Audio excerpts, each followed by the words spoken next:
Assalamualaikum warahmatullahi wabarakatuh. Alhamdulillahirabbil alamin. Wassalatu wassalamu ala asyrafil anbiya wal mursalin wa ala alihi wa sahbihi ajma'in. Langsung saja teman-teman, kami dari tim kitab JP3M ingin mengupas tentang bagaimana cara memakai mukena yang benar menurut dengan kaidah madhab Syafi'iyah. Dalam madhab Syafi'i, aurat perempuan dalam salat adalah seluruh badan kecuali kedua telapak tangan dan wajah. Yang mana kita tahu bahwa wajah batasannya adalah dari arah menyamping seperti ini, dari mulai telinga satu ke telinga yang lain. Kemudian untuk atas dari mulai tumbuhnya rambut kepala sampai dagu. Ingat, dagu termasuk batas wajah. Dan ada satu kaidah dalam madhab Syafi'iyah, yaitu menyempurnakan perkara yang wajib maka hukumnya wajib. Sehingga cara memakai mukena yang benar seperti yang kalian lihat saat ini, yaitu adalah dengan menutup rambut-rambut kepala, rambut-rambut bayi yang ada di ujung-ujung sini itu.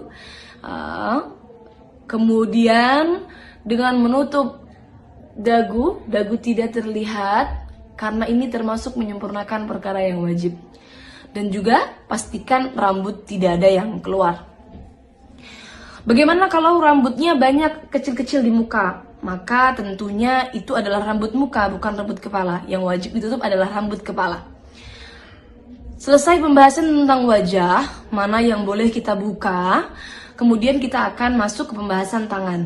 Dan untuk tangan, seperti yang kita tahu, yang dimaksud dari kedua telapak tangan yang tidak termasuk dalam aurat perempuan dalam sholat adalah pergelangan tangan. Jadi sampai batas ini, batas pergelangan tangan. Yang tidak termasuk aurat adalah baik batin tangan ataupun punggung tangan. Ini semua tidak termasuk aurat.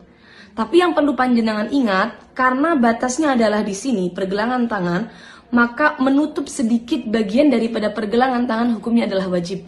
Karena sesuai dengan kaidah yang tadi sudah kita bahas, yaitu adalah menyempurnakan perkara yang wajib, hukumnya adalah wajib. Sehingga teman-teman untuk menutup harus seperti ini.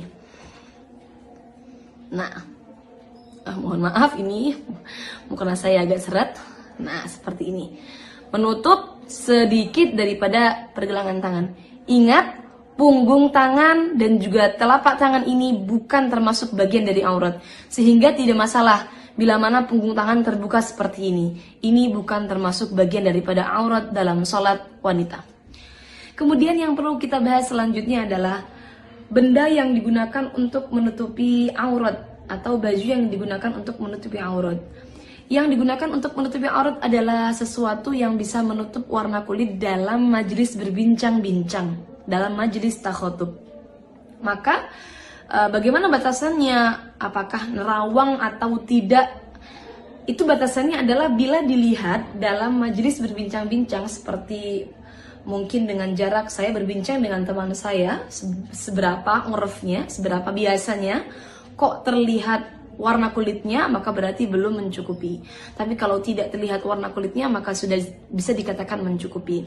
Seperti halnya mungkin mukena yang ada bordirnya, kemudian bordirnya ini agak sedikit menimbulkan bulat-bulat atau bolong-bolong kecil, maka bila mana tidak sampai memperlihatkan warna kulit dalam jarak majelis berbincang-bincang, ini tentunya tidak masalah atau tidak mengganggu keabsahan sholatnya. Dalam artian mukenanya tetap bisa dipakai untuk menutupi aurat dalam sholat.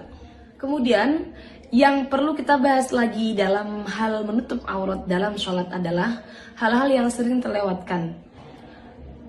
Yang pertama adalah longgarnya mukena, tangan mukena yang dipakai, sehingga ketika longgar maka ini akan turun sehingga memperlihatkan pergelangan tangan yang tadi, yang mestinya tetap wajib kita tutup ya. Kemudian tidak menutup bagian dagu, biasanya menggunakan mukena seperti ini. Nah, ini memperlihatkan bagian bawah dagu, yang mana ini termasuk aurat dalam sholat. Kemudian kebiasaan yang salah adalah tembusnya rambut-rambut di belakang kepala ini. Karena perempuan biasanya rambutnya panjang, kemudian ketika digulung ke atas, maka rambutnya tembus ke mukenanya sampai keluar. Nah, ini juga perlu diperhatikan, jangan sampai tembus. Teman-teman bisa mengatasi dengan mungkin menggunakan tutup atau ini ikat yang sampai menutup bagian belakang, atau dengan menggunakan tutup lagi di luar mukenanya. Jadi pastikan jangan sampai terlihat dari belakang.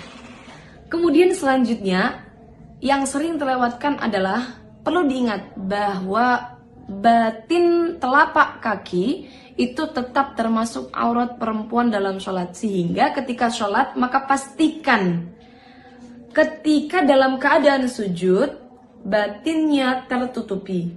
Ketika dalam keadaan ruku maka bagian kakinya sudah tertutupi. Jangan sampai cingkrang mukenanya. Dari seluruh keterangan yang sudah saya sampaikan tadi, yang mana diambil dari beberapa kitab bermadhab Syafi'i, maka bisa disimpulkan bahwa mukena yang paling aman untuk perempuan dalam madhab Syafi'i adalah mukena terusan. Memakai mukena terusan seperti yang saya pakai seperti ini. Kenapa? Karena ini akan menutupi aurat perempuan dari arah-arah yang wajib ditutup, yaitu dari arah atas, samping, dan juga menutup bagian bawah telapak kaki. Karena telapak kaki termasuk dalam aurat wanita. Untuk teman-teman yang menggunakan mukena potongan, maka pastikan bagian leher tidak terlihat dari arah samping. Kenapa? Karena kekurangan dalam mukena potongan adalah ketika berdiri, ketika ruku, ketika mengangkat tangan, maka bagian lehernya tetap terlihat. Ini dari arah samping, bagian lehernya tetap terlihat. Walaupun toh sudah seperti ini. Kenapa? Karena pasti ada bagian-bagian longgar yang memperlihatkan bagian aurat lehernya. Kecuali bagian lehernya sudah tertutup sempurna, mungkin dengan menggunakan dalaman jilbab yang dimasukkan ke dalam pakaian. Sekian dari kami, kurang lebihnya mohon maaf. Wassalamualaikum warahmatullahi wabarakatuh.